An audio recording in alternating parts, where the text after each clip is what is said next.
السلام عليكم ورحمة الله وبركاته. الحمد لله رب العالمين والصلاة والسلام على رسول الله وعلى آله وصحبه أجمعين.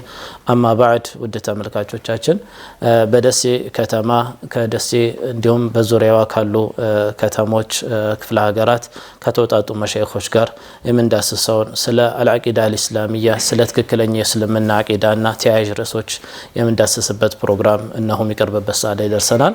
ዛሬ ኢንሻአላህ ሌሎች ኡስታዞች ነው እዚህ ፕሮግራም ላይ የታደሙልን። ኢንሻአላህ ላስተዋውቃችሁ ከበስተቀኝ ሼክ ኑረዲን ቃሲም ከዚሁ ከደሴ ከተማ እንዲሁም ከሳቸው አጠገብ ሼክ ሁሴን ኢድሪስ አደም ከደቡብ ወሎ ሼክ ዑመር አህመድ ከዚሁ ከደሴ እንዲሁም ከሳቸው አጠገብ ሼክ መሐመድ ነጂብ ከሐይቅ ከተማ ነው ኢንሻአላህ ይህንን ፕሮግራም ለማቅረብ የተሰባሰብነው። ውድ ተመልካቾቻችን ኢንሻአላህ በዚህ ርዕስ የተለያዩ የአቂዳ ርዕሶች የምንዳስስበት ነውና ኢንሻአላህ ትኩረት ሰጥታችሁ እንድትከታተሉን በአክብሮት እጋብዛለሁ። እንደ መግቢያ ሼክ ኑረዲን አቂዳ አልእስላሚያ እስልምና የእስልምና እምነት በቃ እምነት የሚባለው ነገር እስልምና ላይ ያለውን ቦታ እንዲሁም እምነትን ከየት ነው የምንይዘው የሚለውን ኢንሻአላህ ሰብሰብ አድርገው ያብራሩልናል። فتفضل مشكورا. بسم الله الرحمن الرحيم. الحمد لله رب العالمين صلى الله وسلم وبارك عليه وعلى آله وصحبه وسلم أجمعين. يا እንግዲህ عقيدة الإسلامية إسلامي عقيدة ወይም እምነት አህመይነቱ ለሁሉም ሰው የታወቀ ነው። ማንኛውም ሙስሊም ነኝ ሲል አንገብጋቢነቱ የታወቀ ነገር ለመሆኑ ምን ጥርጥር የለውም። لأجل ذلك الله سبحانه وتعالى ለዚህ ለዓቂዳ ሲል ወይም ደግሞ እስላማዊ አስተምሮት መሬት ላይ እንዲረግጥ ሲል أرسل الله رسوله الله መልእክተኞችን ልኳል። የመልእክተኞች መላክ ዋና ዓላማ ደግሞ እስላማዊ አስተምሮት መሬት ላይ እንዲሰፍን ለማድረግ ነው። ለእያንዳንዱ ኡማ መልእክተኛ ተልኮለታል። ዋና ግባቸው ይሄንኑ እስላማዊ ዓቂዳን ምድር ላይ በስርዓት እንዲያሰፍኑ ነው። ይሄ አህመይነቱን የሚጠቅስ ነገር ነው፣ አንገብጋቢነቱን በል እንዳውም አላህ Subhanahu Wa Ta'ala مع انه فوق سبع السماوات ከመሆኑ ጋራ እሱ የወደደው እምነት እስልምና እምነት يعني عقيدው እስልምና ስለሆነ ያ እምነት እንደሆነ በቁርአን ላይ ይናገራል። ورضيت لكم الاسلام دينا ይላል። متعلق ስለሆነ عقيዳ ማለት ያው እስላምን ነው። እስላምና በውስጡ ያሉ ተያያዥ አንኳር የሆኑ ነጥቦችን የሚዳስስ ነገር ነው። وكذلك የመልእክተኞች መላክ ብቻ ሳይሆን አላህ Subhanahu Wa Ta'ala መጽሐፍቶችንም ከመልእክተኞች ጋር አያይዞ ይሄን እስላማዊ አስተምሮት ከመነሻ እስከ መጨረሻ ሊያትቱ የሚችሉ የዓቂዳ የሚባለው በውስጡ በጣም ብዙ ነገሮችን የሚዳስስ ምዕራፍ እንደመሆኑ መጠን ሁሉም ነብያቶች ነብይ ተደርገው ወይ መልእክተኛ ተደርገው በሚላኩበት ጊዜ ህዝባቸው ሊያስተምሩበት የሚችለውን መመሪያ ልኳል። የመጀመሪያው ቁንጮ የሆነው ተግባር ዓቂዳ እስላሚያን ማስተማር። وكذلك الله عز وجل የሰው ልጅን የፈጠረበት ዓላማ እንደዛው وما خلقت الجن والانس الا ليعبدون እኛ የሰው ልጆችንም ሆነ አጋንንቶችን አልፈጠርኳቸውም እኛን ሊገዙኝ እንጂ አላህ Subhanahu Wa Ta'ala ይናገር። هذا يدل على اهميه هذه العقيده الاسلاميه እስላማዊ ዓቂዳ አንገብጋቢነቱን የሚጠቁም ነገር በል እንደውም የሰማያታት የምድር መፈጠር በሰማያታት ውስጥ ያለው ምድር ላይ ያለው وما بينهما በሰማይም በምድርም ውስጥ ያለው ነገር በሙሉ يدل على اهميه عقيده يعني الاسلاميه اسلامዊ ዓቂዳ ምክንያቱም ሁሉም ነገር የሚጠቁሙት ስለ አላህ Subhanahu Wa Ta'ala وحدانيه ስለ ተውሂዱ ነው። ምናልባት بين التوحيد والعقيدة له علاقة وثيقة عمنا خاص የሚል ነገር ቢኖራቸውም አንዳንዶች እንደ ዑለማዎች እይታ ተውሂድ የሚለው ተቀል በሆነ መልኩ ዓቂዳ ሊገልጽ ይሆናል ይላሉ። ልክ ኢማንና እስላም በሚለው አገላለጽ ማለት ነው። አንዳንዶች በል العقيدة عام والتوحيد خاص የሚሉ አሉ። እንግዲህ ብዙ መጽሐፍቶች ላይ ስንመለከት የተውሂድና የዓቂዳ ግንኙነት በተለይ ዓቂዳ ሰፋ ያለ ባብም ቢሆንም አንዱ ሌላኛው ሊተካ እንደሚችልም የሚናገሩ ብዙ ዑለማዎች አሉ። በጥቅሉ አህመይነቱ በጣም ያንዳንዱ ሰው ወደዚህ ምድር ላይ ሲመጣ ለዚሁ ዓላማ እንደመጣ አህመይነቱን ያስረዳል ማለት ነው። ከዚሁ ጋር ተያይዞ የሚነሱ ነጥቦች ይሄ አቂዳ አልኢስላሚያ አንገብጋቢነቱ ይሄን ያክል ከሆነ ታዲያ መሷዲሩ ምንድነው? ምንጩ ምንድነው? መሷዲር አለው። እኛ አላህ Subhanahu Wa Ta'ala ወደዚህ ምድር ሲያመጣን ዝም ብሎ በከንቱ አልተወንም። أرسل الله سبحانه وتعالى محمدا صلى الله عليه وآله وسلم ያን ውድ ነብይ አላህ Subhanahu Wa Ta'ala ልኮልናል። ይሄ ሚና ነው።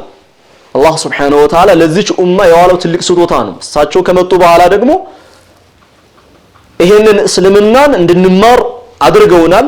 ዙሮ ዙሮ መሷድሮችን በምንመለከትበት ጊዜ ዑለማዎች ተዓዱድ ያደርጓቸዋል። የመጀመሪያው النقل الصحيح ነው بمعنى الكتاب والسنة ምንጩ ቁርአን ሐዲስ ነው። የመጀመሪያው ቁርአን ነው፣ ከዛ ሐዲስ ነው። ቁርአንን በምንመለከትበት ጊዜ በቁርአን ውስጥ من أول السورة إلى آخرها ብንመለከት እስላማዊ አስተምሮትንና አቂዳን ይዳስሳል። حتى አንዳንድ ጊዜ مثلا ስለ ሶላት ባወራ ወይም ደግሞ ስለ ኒካህ ወይም ስለ ጦላቅ ቁርአን ላይ የተጠቀሰ ነገር ቢነሳ እነዛ ተግባራቶች ለማን ሲባሉ የሚሰሩ ናቸው? ለአላህ ተብሎ የሚሰሩ ናቸው። እስላማዊ አስተምሮቶች ናቸው። እዛው ይገባሉ። አንዲትን ሐርፍ ወይም ደግሞ አንዲትን ሐረካ እንኳን በቁርአን አላምንም ያለ ሰው አቂደቱል እስላሚያ ሊወክል አይችልም። ቁርአን በውስጡ ስለ ኢማን ስለ አርካኑል ኢስላም ብዙ ነገሮችን በውስጡ ዳስሷል። ስለ ባዕስ ስለ የውመል ቂያማ በዛው የውመል ቂያማ ውስጥ ስለሚሆኑ ስለ መሕሸሩ ስለ ሚዛኑ ስለ ሚዛን በውስጡ ያለው ነገር ያ ሁሉ ይዘረዝራል። وكذلك سنة النبي عليه الصلاة والسلام يوضح ما جاء من القرآن በቁርአን ውስጥ ያወጣው የወረደውን መመሪያ በተፋሲል የሚያብራሩበት አለ። ሙስተቂል በሆነ መልኩ ደግሞ ነብዩም عليه الصلاة والسلام ስለ አቂዳ አስተምረዋል። ሰው ልጅ جاء من حديث عبد الله بن مسعود የመጣ ሐዲስ ላይ የሰው ልጅን አፈጣጠር እንኳን ሲናገሩ أخبرنا الصادق المصدوق يالون የሚጀምሩት عبد الله بن مسعود إن أحدكم يجمع خلقه في بطن أمه 40 ليلة ያሉ ይናገራሉ በዝርዝር። ከዛም በኋላ ከአራት ወር በኋላ يرسل إليه ملك ملائك ይላካል فيكتب أجله وعمله شقي أو سعيد لذي زرزر نطبوش بحديث لا بتفاصيل متوال مع أنها موافقة للكتاب للقرآن يقدم كمونات شجارة لأن يوم مصادر من الصو نتب من مصادر عقيدة أهل السنة والجماعة وعقيدة الإسلامية كالنص نتبوش مكاكل من الصو إجماعا هي إجماع يعرف أن كثير من العلماء إجماع مبالو نجر سوتش ذنبلو تسباسبو የሚያወጡ ህግ አይደለም። الإجماع يعتمد على الكتاب والسنة لا غير استنباط ነው من الكتاب والسنة ቁርአን ሐዲስን መሰረት አድርጎ የሚገኝ እንጂ ሰዎች በጋራ ደስ ሲላቸው የሚሽሩት የዲሞክራቲክ የሆነ ነገር አይደለም። ዝም ብለው የሚሰበስቡት ሲፈልጉ ደግሞ የሚያፈርሱት ነገር አይደለም።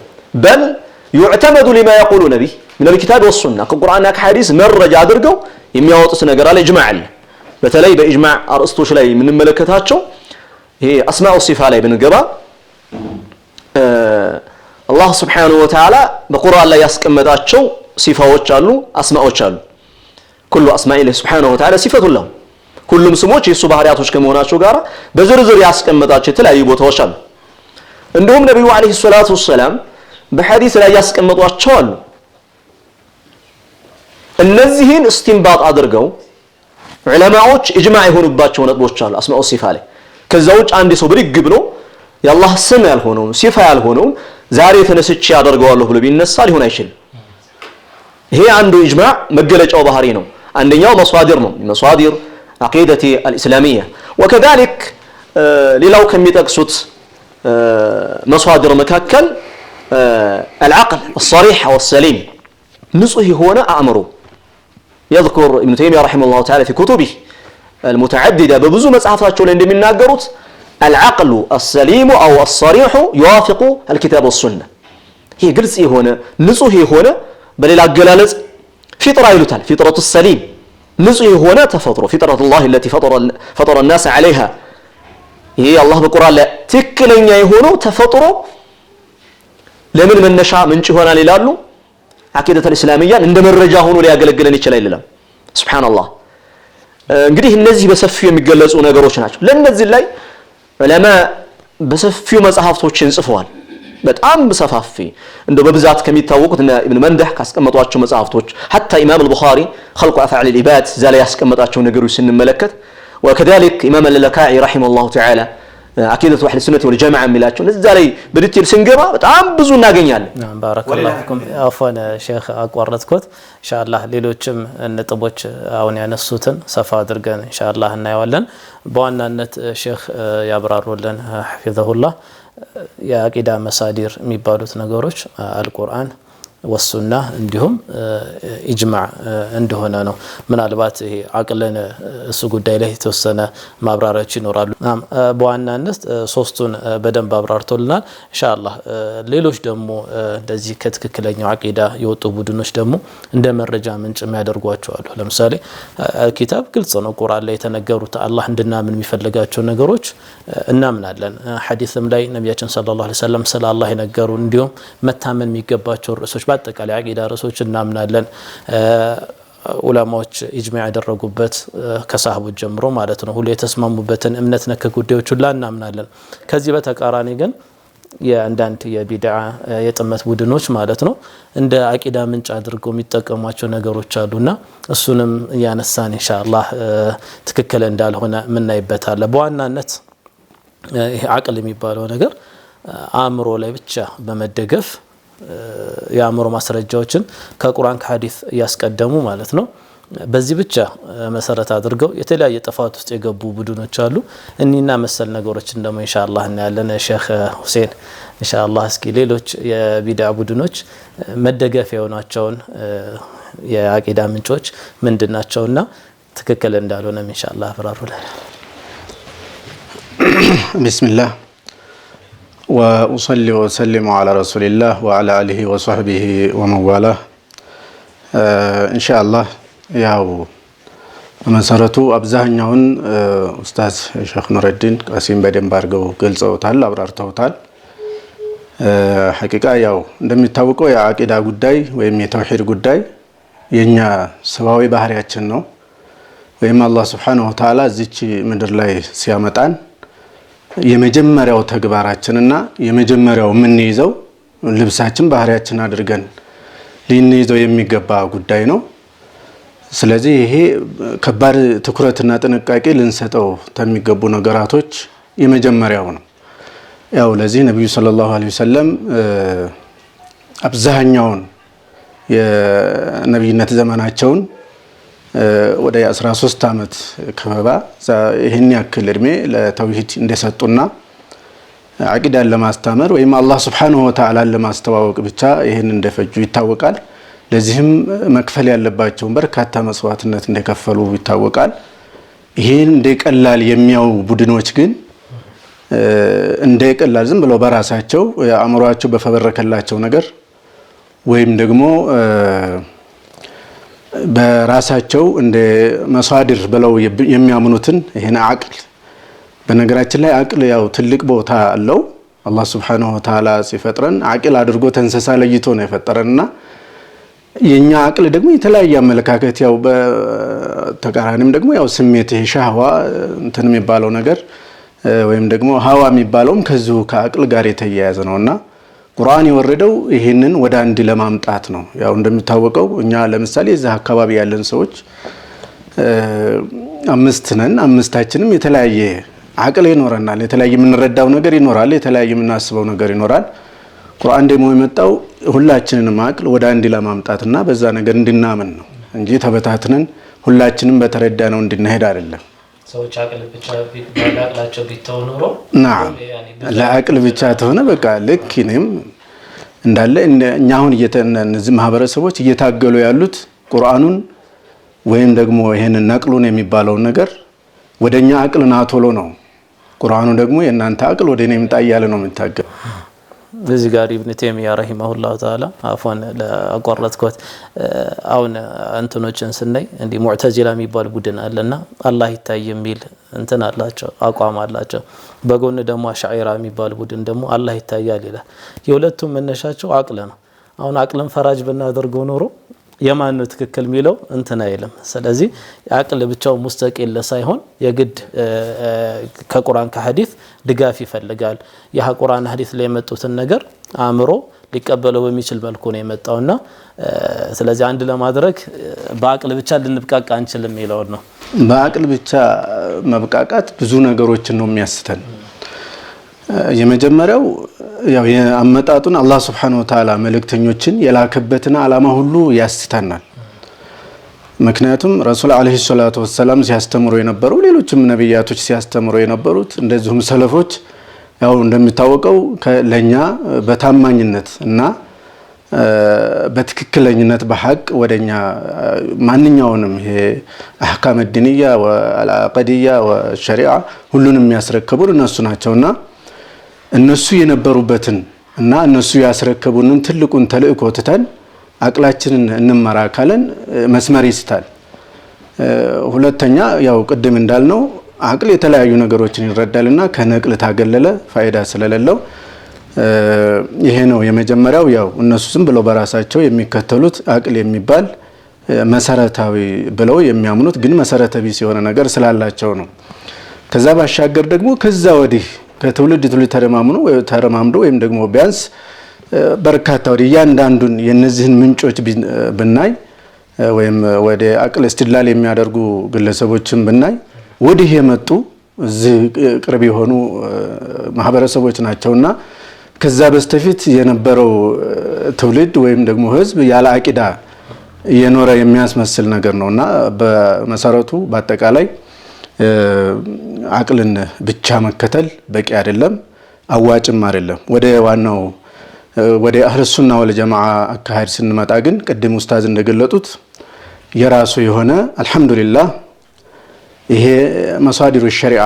የሚባለው እጅግ በጣም አስተማማኝ በሆነ አኩሪ በሆነ ደስ በሚል ሁኔታ ያው ዙ መሳዲሪን ሶሂሃ ወልመውثوق ነው አስተማማኝና ትክክለኛ የሆነ ምንጭ ያለው ነው ከነዛ ቅድም ተገልጿል በዋናነት ቁርአን ነው ኪታቡላህ ነው ከዛ ወሱነቱ ረሱላህ ሰለላሁ ዐለይሂ ወሰለም ነው ያው ሙስሊሞች እንደሚታወቀው አቂዳቸውን ከዚህ ቁርአን ነው የሚወስዱት ይሄ ቁርአን ደግሞ አስተማማኝ ነው ሻፊ ነው በቂ ነው ያው በጥራቱም በሁሉም ነገር አስተማማኝ ሆነ ስለሆነ ለምን አስተማማኝ ሆነበት ጉዳይ የመጀመሪያ ላይ ነው ከላሙላህ የአላህ Subhanahu Wa Ta'ala ከላም የሱ ንግግር የሱ ቃል ስለሆነ ምንም አይነት ውስጣችን ላይ አንዳች ተጠራጥሮ የሚያስገባ ነገርና ወይም አቅልን ምናስቀድምበት አንዳች ምክንያት የለም ሁለተኛ ቁርአን በተለይ ደግሞ خصوصا السور المكية የመካን ምዕራፎች ብንመለከት በአብዛኛው የሚያጠነጥኑትና ትኩረት ሰጥተው የሚናገሩት ስለዚህ ነው በርካታ ምንጮች እንዳሉት ነው እንደዚሁም ደግሞ ይህ ቁርአን أنه أصح دليل ከማስረጃዎች ሁሉ እጅግ የመጀመሪያውና ትክክለኛው ማስረጃ ነው ቡርሃን አቅልያ ነው የተለያዩ እንደ አቅልም ቢሆን የአላህ Subhanahu Wa Ta'ala ቃል ተቀምጦ የነብዩ ሰለላሁ ዐለይሂ ወሰለም ሐዲስ አስተምሮት ተቀምጦ እንደገና ሌላ ግለሰብ ማስቀደም ወይም ደግሞ የራሳችንን አመለካከት ማስቀደም ተገቢ አይደለም ቁርአን ያው እንደሚታወቀው ለተቀበለው ሰው የሁለት ሀገር የህይወት መስመር ነው ለካደው ደግሞ የሁለት ሀገር ጨለማ ውስጥ ወይም ደግሞ ታች አዘቅጥ ለመውረድ ትልቁ ዋነኛው ምክንያት ነው ከዛ በመቀጠል ያው ስለዚህ ከዚሁ ጋር የተያያዘ ነው በቃ ይሄን ቁርአን ተቀበለን የመጀመሪያው መቀበል ያለብን ስለ አቂዳ ነው ሁሉም ነገር ቁርአን ላይ የተጠቀሰው ነገር አህካምም ይሁን ምንም ጋብቻም ይሁን መሻሻጥም ይሁን የንግድ ጉዳይም ይሁን ከዚሁ ጋር የተያያዘ ነው ምክንያቱም መጀመሪያ ታላመንበት በአላህ ታላመን በዚህ በቁርአን استدلال ታላመነን ሌላውንም ልንቀበል አንችልምና ይሄ ትክክለኛው መንስኤ መሆኑን በዚሁ አጋጣሚ እንደው ወደ ሌላ አቅላችንን ብዙ ቦታዎች ላይ ተማሯሯጥ እንደው አንዳንድ ኪታቦችን እኔ እንኳን በአቅሜ ስመለከት በርካታ ቦታዎች ላይ በአቅል የሚሄዱ ሰዎች መጀመሪያ ላይ እንደው ነቅለው ነው የሚያርፉት እንጂ አይካ ያን ያክል የሚያዋጣ መረጃ ወይም ደግሞ ተጨባጭ ነገር ይዘው አይመለሱም። ይልቁንስ በዛው ወይ ጠፍተው ይቀራሉ። አላህ ያሻላቸው ደግሞ እንደማያዋጣ አውቀው አምነው ወደ ሱና የተመለሱ ሁሉ አሉ። ያው እንደሚታወቀው ምንም እንኳን በአመጽና በእንቢተኝነት ሌሎች ስማቸውን ቢያጠለሹና አልተመለሱም ቢባልም እና አቡል ሐሰን አልአሽዓሪን መመልከት ይቻላል። ወደ አቂደት ሰለፍ እንደገቡ ብዙ መጽሐፎችንም እንደጻፉ ይታወቃል። እና ከዛ በመቀጠል ደግሞ የነብዩ ሰለላሁ ዐለይሂ ወሰለም ሐዲስ ነው። እሳቸውም እንደዚሁ ቅድም እንዳልኩት በርካታ ጊዜያቸውን ሰጥተው ለተውሂድ ለአቂዳ አስተምህሮት ክብራቸውን እንዳጡ እንደተደበደቡ ብዙ እንደተሰደቡ ድሮ ታማኙ ደግሞ እጅግ እውነተኛው ስንት ነገር ሲያሞካሿቸውና ሲያምኗቸው ሲያወድሷቸው የነበሩትን ነብይ በኋላ እንደገና ይህን ትልቅ ዓላማ ትልቅ ተልእኮ ይዘው ሲመጡ ያው የተለያዩ ስያሜዎች እንደተሰጣቸው ሳይታመሙ ታመዋል እንደተባሉ ማንም አጠገባቸው ሳይደርስ ሌሎች በክፉ ተመልክተዋቸው አላማልክቶች እንደተባሉ እንደገና hatta እንትን አስማት ደርሶበታል እስከተባሉ እንደው የሚገርመው ነገር ይሄ በቃ ተደግሞባቸዋልና እስቲ ዋቸው እየተባሉ የመጡ ግለሰቦች እንኳን ከሳቸው ትክክለኛውን አዋጭ ሆነውን እምነትና መንገድ ተቀብለው እንደተመለሱ ይታወቃል። እና ስለዚህ በዚህ ጠባብ በሆነ ጊዜ እንደው ስለ አቅል ወይም ደግሞ መረጃን ነቅሉን ትቶ ወደ አቅል መሄድ የማያዋጣ መሆኑን ብንወራ ሐቂቃ በጣም በርካታና ብዙ ነው። ለማንኛውም እሱ የማያዋጣ መሆኑን ተረድተን ትክክለኛው አዋጩ እና መንገድና ትክክለኛው ሰሂሁ ማስረጃ የአላህ Subhanahu Wa Ta'ala ቁርአንና የነብዩ ሰለላሁ ዐለይሂ ወሰለም ሐዲስ መሆኑን ማየት እንዳዋጣ የሚያዋጣ መሆኑን መክራለሁ። ወቢላሂ እንግዲህ ያው በዋናነት ስለ አቅል ደጋግመን እያነሳን ነውና ያው አቅል ከቁርአንና ከሐዲስ ጋር እንደማይጋጭ የታወቀ ነው። ማለት አልአቅሉ الصحيح ከትክክል لا تعارض بينهما ማለት لا يتعارض مع النقل الصحيح ማለት ነው። ከትክክለኛ የቁርአንና የሐዲስ እንትኖች ጋር አይጋጭ መረጃዎች ጋር አይጋጭም። ምክንያቱም ተፈጥሮን አስጠብቆ የመጣ ዲን ነው። ከተፈጥሮ ጋር የሚጋጭ ነገር የለው። ለመቀበል አይከብድም ማለት ነው። ልክ እንደ ለምሳሌ አቂደት النصرانية ማለት ነው። 1 2 3 ሶስቱም አንድ ነው ብለህ እመን የሚባል ነገር የለም። ይሄም አንድ የሚጠሩት አለ እነሱ ማለት ነው። አብ ወልድ ምናምን ይያሉ እነኚህን ሶስቱን አንድ ናቸው ብለህ እመን حقيقة أمره لقبله ما يشل أبدت إنه دميلو الإمام ابن حزم عادة إنه رحمه الله إندينت يعني ضدان لا يجتمعان أينت نجر شريعة شلا يليلا قلت هنا منتنا عقلنا نقبل عقلنا عندما الرجاء منش عن نصدهم مالت يعني بدن بتبرر طوال مولو بسوان ندقف مالت نجي قرآن نادي في متوتن انتروتشر ما عقلاتنا تتأكمن يعني جنزابي نصد لنا فلا تعقلون دالو. نعم بارك الله فيكم. نعم እዚህ ላይ መጠቆም መስፈልጋት አንድ ነጥብ አለች። መሷድር ሙስተቂል መሆን አይችልም አቅል።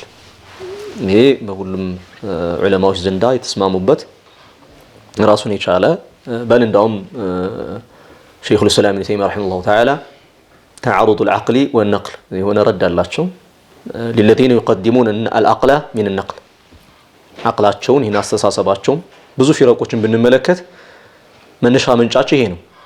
عقላቸውን ከማስቀደም ከነቅል ማስቀደም ላኪን مثلا አይታችሁ ከሆነ عقل ወይም ፊጥራ አንዳንድ ጊዜ እንደ መረጃ የምትጠቀሙበት አንዳንዶች የአላህ Subhanahu Wa Ta'ala ከአርሽ በላይ መሆንን ያስተባበሉ አላህ ሸሂዴ ነው ይላሉ። ሽፍቶ ጣታቸውን ወደ ላይ እንደዚህ አድርገው ይናገራሉ። አጅበረሁም ماذا الفطره ተፈጥሯቸው አስገደዷቸው ማለት ነው። اما ግን حتى اجماع ላይ እንኳን ብንመጣ ራሱ اذا خالف الكتاب والسنه لا يسمى اجماعا ዋናው መሰረቱ عقላችንን ሳይሆን ነቅል ነው። ነቅል ደግሞ ይሄ አቅለን ሷሪህ የሆነ ሰሊም የሆነ ሰው ቁርአን ሐዲስ የመጣለትን አይከብደውም የሚል እይታ ለመጠቆም ነው። ባረከላሁ ፊኩም። ባረከላሁ ፊኩም። ምናልባት ሌሎች ቡድኖች ደግሞ ከአቅል ውጭ ሌላ እንደ ዘውቅ ምናምን የሚሉት ነገር አለ። እንትን ከሽፍ፣ ዘውቅ፣ መናማት ምናምን እነኚህ ደግሞ ተቀባይነት እንደሌላቸው እና የታወቀ ነው። ምናልባት እዚህ ላይ የምታብራራውልን ካለ ሼኽ ዑመር። አልሐምዱሊላህ ረብል ዓለሚን ወሰላቱ ወሰላሙ ዐላ ረሱሊላህ አማ በዕድ። እኔ ያው ወደዚህ ጉዳይ ጠልቄ ከመግባቴ በፊት ማንሳት የምፈልጋቸው 4 ወሳኝ የሚባሉ ነጥቦች አሉ። ፊ አህሚየት አልዓቂዳ ወይም እምነት የሚባለው ነገር አሳሳቢና አንገብጋቢ ነው ከሚለው ጉዳይ ጋር ተያይዞ እንደው ብዙ ሰው ሊዘነጋው የማይገባ 4 ነጥቦች ማንሳት ፈልጋለሁ። የመጀመሪያው ለምንድነው እምነትን ቅድሚያ ልንሰጠው የሚገባው? ነብዩ ሰለላሁ ዐለይሂ ወሰለም ረጅሙን ጊዜያቸውን ወይ ደግሞ ቅድም እንደተጠቀሰው ሰፊውን ጊዜያቸውን የሰጡት እምነትን ለማስተማር ነው። መጀመሪያ አቂዳ የሚባለው ነገር ልባቸው ውስጥ እንዲሰብትና እንዲጸድቅ፣ ከዛ በኋላ ደግሞ የተለያዩ ትእዛዛቶችንና ክልከላዎችን በልበ ሰፊነት መቀበል እንዲችሉ መተግበርም እንዲችሉ ከክልከላዎችን መራቅ እንዲችሉ ሲባል ረጅሙ ጊዜ አቂዳን ማስተካከል ላይ ወይም እምነትን ማስተካከል ላይ ተሰርቷል። አንዱ ዋና ጉዳያችን ይሄ ነው የምናነሳው። እምነት ከሌሎቹ የእውቀት ዘርፎች መቀደም አለበት ስንል ማለት ነው። ሌላው ሁለተኛው ጉዳይ አቂዳ ትክክል ካልሆነ እምነት ካልተስተካከለ የትኛውም ዒባዳ አላህ ዘንድ ተቀባይነት አይኖረውም። ሰውየው የፈለገ ቢለፋ ቢደክም ኸይር ስራዎችን ቢያበዛ ሰደቃ ቢሰጥ ቢሰግድ ቢጾም አላህ አይቀበለውም። ላቡደ አን ቱብነ አልዒባዳት ዐላ ሳቂ ተውሒድ ወልዓቂደት ሰሒሐት ሰሊማ። ዒባዳ የሚባል አምልኮ የሚባል ነገር በሙሉ ትክክለኛ አቂዳ ላይ የተገነባ መሆን አለበት። ለምሳሌ ኩፋሮችን ብንወስድ ዱንያ ላይ የተለያዩ ኸይር ስራዎችን ሊሰሩ ይችላሉ አይደለም እንዴ? ኩፋሮች ሰደቃ ሊሰጡ ይችላሉ፣ የተቸገረ ሊደግፉ ይችላሉ፣ ብዙ ኸይር ነገሮች ሊስተዋል ይችላል ከነሱ። አላህ Subhanahu Wa Ta'ala እነዛን ሰዎች ግን ዱንያ ላይ ምንዳ ሊመነዳቸው ይችላል። በዱንያ ላይ ጀዛአቸውን ሊከፍላቸው ይችላል። ኸይር ነገር ሊያገኙ ይችላሉ ዱንያ ላይ ጥሩ ነገር ስለሰሩ ብቻ። ላኪን የውም القيامة እነዚህ ሰዎች በዚህ በሰሩት ኸይር ስራ ላይ ምንዳ አላቸው ወይ ወደሚለው ስንመጣ لماذا ለምን? ምክንያቱም ይሄ ሁሉ ዒባዳ እኛ ብንሰራው በተስተካከለ ንያ ብንሰራው እነዚህ ነገሮች እኮ ዒባዳ ውስጥ ቢገቡ ነበሩ። ሰደቃውን በሉት የተለያዩ ነገሮችን ኸይር ስራዎችን መስራት ዒባዳ ውስጥ የሚካተት ነበር። ነገር ግን እነዚህ ኩፋሮች ትክክለኛ የሆነ እምነት ላይ ስላልገነቡት አኺራ ላይ ምንም አይነት ነሲብ ወይም ድርሻ አይኖራቸውም እዚህ ለሰሩት ኸይር ስራ ዱንያ ላይ ሊመነዱበት ቢችሉም እንኳን ማለት ነው። ስለዚህ እምነት መቀደም አለበት ከሌሎቹ የእውቀት ዘርፎችም ቢሆን እኛ እንደ ትምህርትም ቢሆን ቀድመን አቂዳን መማር አለብን፣ እምነትን መማር አለብን ሲባል የምንሰራቸው ዒባዳዎች ትርፋማ እንዲሆኑ አላህ ዘንድ ተቀባይነትም እንዲኖራቸው ነው ማለት ነው። ሶስተኛው ሌላው ጉዳይ ደግሞ ከዚህ ጋር ተያይዞ የሚነሳው ነገር አቂዳ ወይም ደግሞ እምነት የሚባለው ነገር ክፍል መከፋፈልን አይቀበልም። ወደ ፊቅህ ብንመጣ ፊቅህ የተለያዩ መዝሀቦች ልንቀበል እንችላለን። ፊቅህ ላይ መዝሀብ አቡ ሐኒፋ ረሕመቱላሂ ዐለይህ፣ መዝሀብ الإمام ማሊክ፣ መዝሀብ الإمام الشافعي ወመዝሀብ الإمام አሕመድ፣ ሌሎች መዛሂቦችንም እንደዚሁ ፊቅህ ላይ ኢንካር አናደርግም፣ አናወግዛቸውም፣ ተቀባይነት አላቸው አይደለም። የመዝሀቦች መብዛት በእምነታችን ኢንካር የሚደረግ የሚወገዝ ነገር አይደለም። ወላኪን ወደ ዓቂዳና ወደ እምነት ጉዳይ ስንመጣ አልዓቂደቱ ላ ተቅበሉ ተዓዱድ ቀውለን ዋሒደን፣ መከፋፈል አትቀበልም። ዓቂዳ ወይም እምነት የሚባለው ነገር የእንትና እምነት የሚባል ነገር የለም ማለት ነው። ስለዚህ አንድ ብቻ ነው ዓቂዳችን ወይም እምነታችን አንድ ነው። خلاص عقيدة أهل السنة والجماعة إما من أهل السنة وإما من أهل البدعة والأهواء. ويسنة سونو ميكونو يتككلن عقيدة بالبيت ويدغمو يسميت تكتاي شهوات تكتاي ነው ሊኮን የሚችለው የቢድዓ ሰው ነው ሊኮን የሚችለው ማለት ነው። ስለዚህ ዓቂዳ መከፋፈልን አይቀበልም። ይሄም ጉዳይ ብዙ ሰዎች ዘንድ ያው ልንገነዘበው የሚገባ ትኩረት ሊሰጠው የሚገባ አህሚየት العقيدة ሲባል ተደጋግሞ እንግዲህ የእምነት አሳሳቢነትና አንገብጋቢነት ሲባል ከነዚህ ነጥቦችም አንፃር ልንረዳው ይገባል ለማለት ፈልጌ ነው።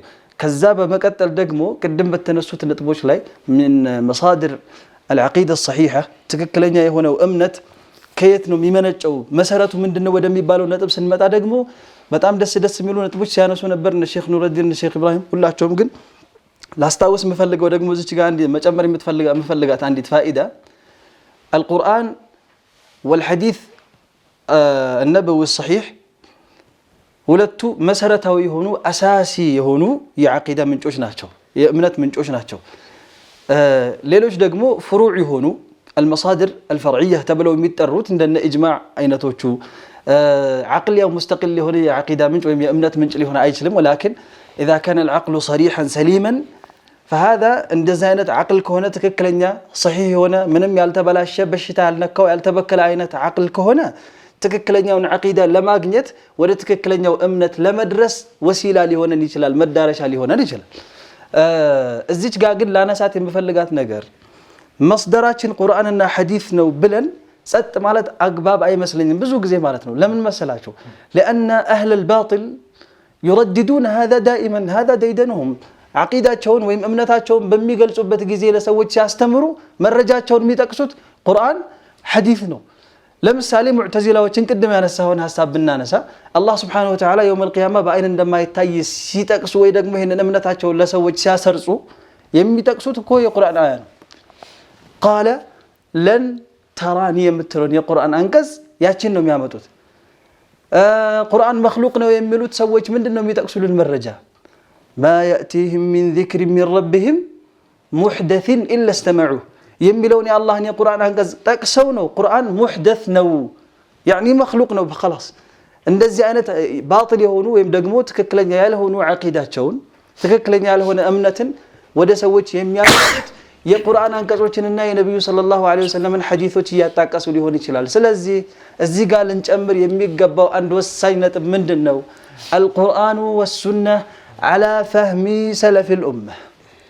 ይሄንኛው በጣም አስፈላጊ ነጥብ ስለሆነ ሳልጨምሮ ማለፍ አልፈለኩም ነው። ሰለፎቻችን በምን መልኩ ተረዱ እነዚህን የቁርአን አንቀጾች? ነብዩ አለይሂ ሰላቱ ወሰለም በምላሳቸው የመሰከሩላቸው ኸይሩል ቁሩኒ ቀርኒ ثم الذين يلونهم ثم الذين يلونهم أو كما قال عليه الصلاة والسلام። ስለዚህ በመልእክተኛው አፍ የተመሰከረላቸው ሰዎች ናቸው አይደለም ሱሐቦች። እነዛ ሰለፎች እነዚህን የቁርአን አንቀጾችን በተረዱበት መልኩ ከተረዳን በኋላ ነው እምነታችንን ለሰዎች ልናስተላልፍና ልናስተምር የሚገባው። ስለዚህ ይሄኔ የቢድዓ ሰዎችን እዚህ ጋር ያው ቀይ መስመር አሰመርንባቸው ማለት ነው። መረጃችን እኛ ቁርአን ነው መረጃችን ሐዲስ ነው ሲሉ طيب የናንተ መረጃ ይሄ ነው የኛም መረጃ ይሄ ነው። ስለዚህ አሁን እዚህ ጋር የሚያስማማን ነገር ምንድነው? ሰለፎቹ እንዴት ተረዷቸው እነዚህን? ምክንያቱም እነዚህ መረጃዎች እነዚህ የቁርአን አንቀጾችም ሆኑ ሐዲሶች የሰሃቦችን ጆሮ ሳይመቱ አላለፉም አይደለም እንዴ?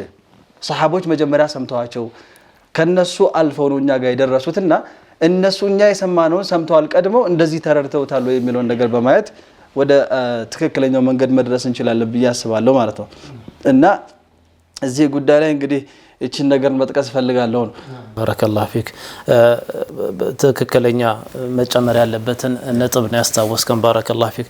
ቁርአንና ሐዲስ እንግዲህ ከአላህ ዘወጀል ያኒ ተላልፎልናል። ቁርአኑም ሐዲሱም የአላህ Subhanahu Wa Ta'ala ጥበቃ ኖሮት ያኒ ወማ ينطق عن الهوى የተባሉት ነብያችን ሰለላሁ ዐለይሂ ወሰለም የሚናገሩት ንግግር ሁላ በወህይ ጥበቃ ስር ሆኖ ነው እና እነኚህን ሁለቱን አስል ወይ መሰረቶቻችን የቁርአን ያኒ የዓቂዳም ይሁን የሌሎች እምነት ነክ ጉዳይ ምንጮቻችን የሆኑትን በማም አረዳድ ነው የምንረዳው የሚለው ወሳኝና መሰረት ነው። ያኒ በሰለፎች ወይም በቀደምቶች እንትን ነው ያኒ አረዳድ ነው። እዚህ ላይ እንትኖች አህለ ሱናዎች የሚኮሩበት ከሆኑ የእውቀት ዘርፎች መካከል ይሄ ከነቢያችን ሰለላሁ ዐለይሂ ወሰለም የተገኘው እምነት ሳይበረስ ሳይደለዝ ወደ ትውልድ እንዲተላለፍ ዑለሞቻችን ያስቀመጡልን የእውቀት ዘርፎች አሉ። የመጀመሪያው ዒልም አልሐዲስ በአጠቃላይ ስለ ሐዲስ የሚያጠናው ከሐዲስ ያሉኑ ነገሮች እንዳይገቡ የሚከላከል የሆነ አጥር የሆነው ማለት ነው። ይሄ በአጠቃላይ ከብዙ ከነዘርፉ ማለት ዒልም አልሐዲስ ብለን የምንጠራው ይሄ የነቢያችን ንግግር የሚለይልን የሚያስጠብቅልን ነው። ሁለተኛው ደግሞ ይሄ ዒልም አልኡሱል የሚሉት ያኒ ግንዛቤን ደግሞ የምናስተካከልበት የሆነው ኡሱል አልፊቅህ የሚባለው ኡሱል ዲንን በአጠቃላይ እንዴት ፊቅህ ማድረግ አለብን የሚለው የሚዳስሰው የሆነው ኡሱል አልፊቅህ የሚባለው ደግሞ ማንም ሰው እንደፈለገ የፈለገውን እንዳይረዳ ማለት ነው። ሉገት አልዓረብ ወይም ደግሞ ዛሂረ ንሱስን ጉልህ መልእክቶችን ቅድሚያ እንሰጣለን። እንዲህ አይነት ይሄ መባሂቶች ኡሱል አልፊቅህ ላይ የሚዳሰሱ የሆኑ ርዕሶች የተቀመጡበትም ዋናው መሰረት በትክክል ግንዛቤያችን አንድ ወጥ እንዲሆን ያኒ ከነቢያችን ሰለላሁ ዐለይሂ ወሰለም የተገኘው እምነት ወደ ትውልድ እንዲተላለፍ የተቀመጡ የእውቀት ዘርፎች ነው። ማንኛውም ይሄ ከኡሱል ፊቅህ ውጭ የሆኑ ማለት ነው የመረጃ ምንጮች ሊሆኑ ይችላሉ፣ አረዳዶች ሊሆኑ ይችላሉ፣ አህለ ሱናዎች ቦታ የሰጧቸውም ማለት ነው። ከዛ ውስጥ አንዱ ለምሳሌ ቅድም ያነሳሁት ነበር ዘውቅ ያኒ እንትን ውስጥ የለማ አዲላዎች ላይ አልኪታብ ወሱና ኢጅማዕ ቂያስ ይባላል እንጂ ጣፈጠኝ የነገር ተመቸኝ ያኒ ተገለጸልኝ መናማት ምናምን የሚባሉ በእነኛ ሐዲሳችን እንትናችን ያኒ አቂዳችን እንደማንገነባ ነው። ሼክ መሐመድ ነጂብ መሰል መልእክት መታስተላልፉልን ኢንሻአላህ።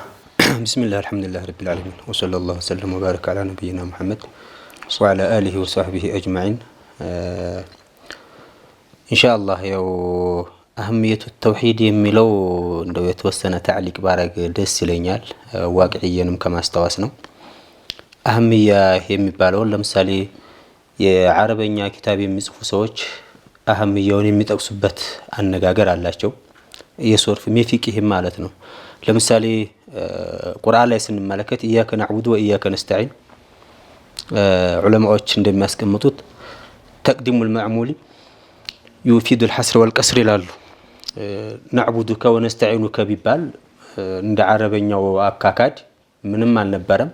ነገር ግን ኢያከ የሚለውን ማስቀደሙ ካንተ ውጭ አናመልክም ማለት ነው። ከዚህ ላይ ግን ተይዞ ለምሳሌ ፊቅህ ላይ ስንመለከት የመጀመሪያዋ ሰፊና የምትባለው ላይ ወቢሂ ነስተዒኑ ትላለች። ይኸው ተቅዲሙል መዕሙል መጣ እዚህም ማለት ነው።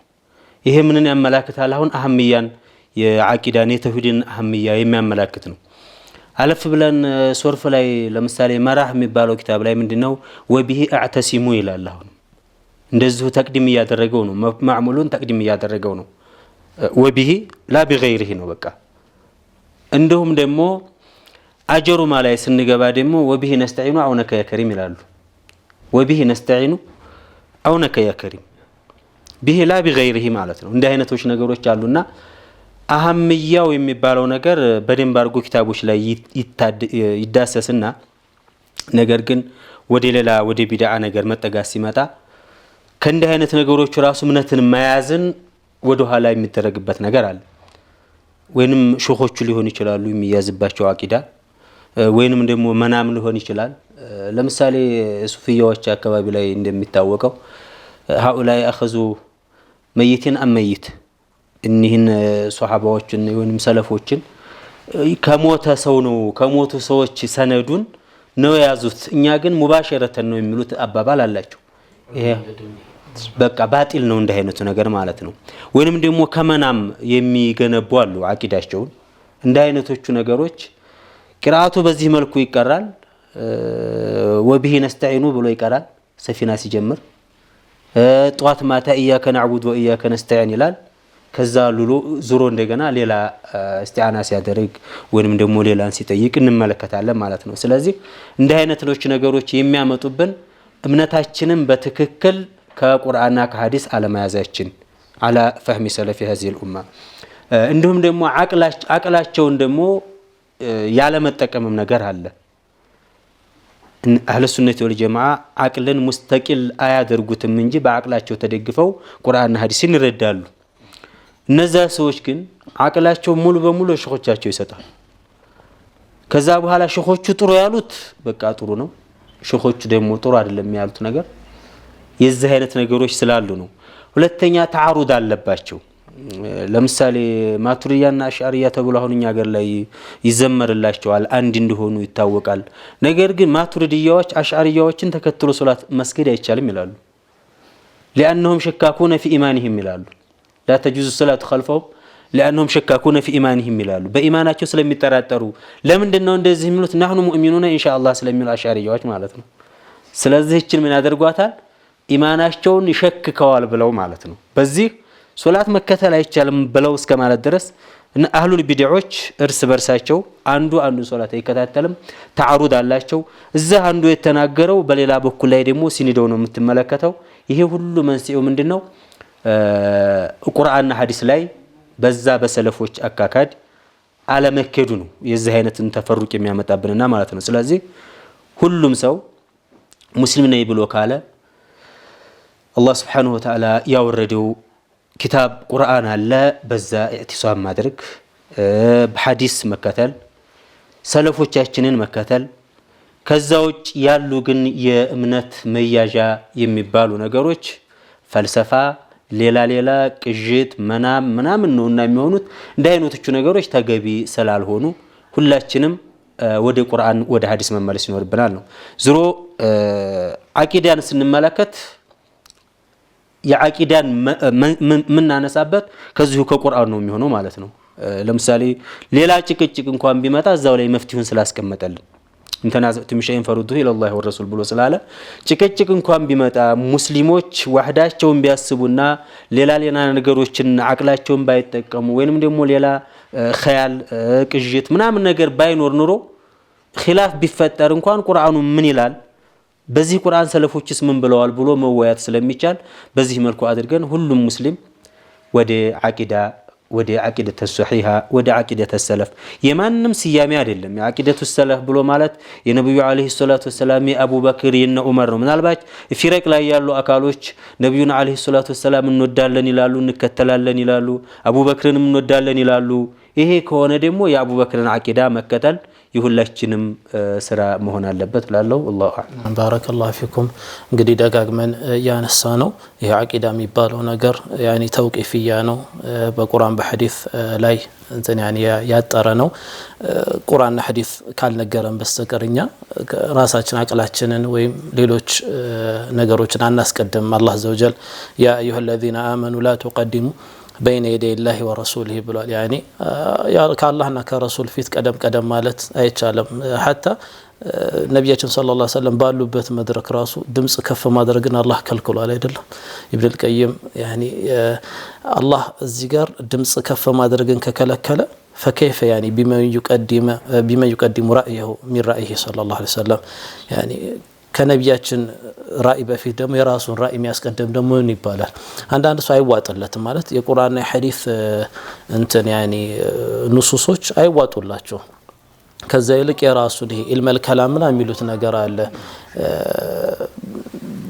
ፍልስፍናን መሰረት አድርጎ የአላህ Subhanahu Wa Ta'ala ያኒ ባህሪያት ምናምን ለማወቅ አጠቃላይ ዲንን ለማወቅ የሚሄዱበት መንገድ ነው። ይሄን ደግሞ ሰለፎቻችን ከጥንት ጀምሮ ውድቅ ያደረጉት የመጡት የሆነ የቢድዓ መንገድ እንደሆነ ነው ማለት ነው። ሰለፎቻችን ጥሩ እንትን የላቸው አይደል? እንትንም ኢልመል ከላምን አስመልክቶ ኢማሙ ሻፊዒ ረሂመሁላሁ ተዓላ ከዛ ሐፍስ الفرد የሚባለው ሰውዬ ጋር ከተከራከሩት በኋላ ምንድነው ያሉት? አንድ ሰው ከሽርክ ውጭ በሆነ በሁሉም ወንጀል አላህን ቢገናኝ ይሻላል።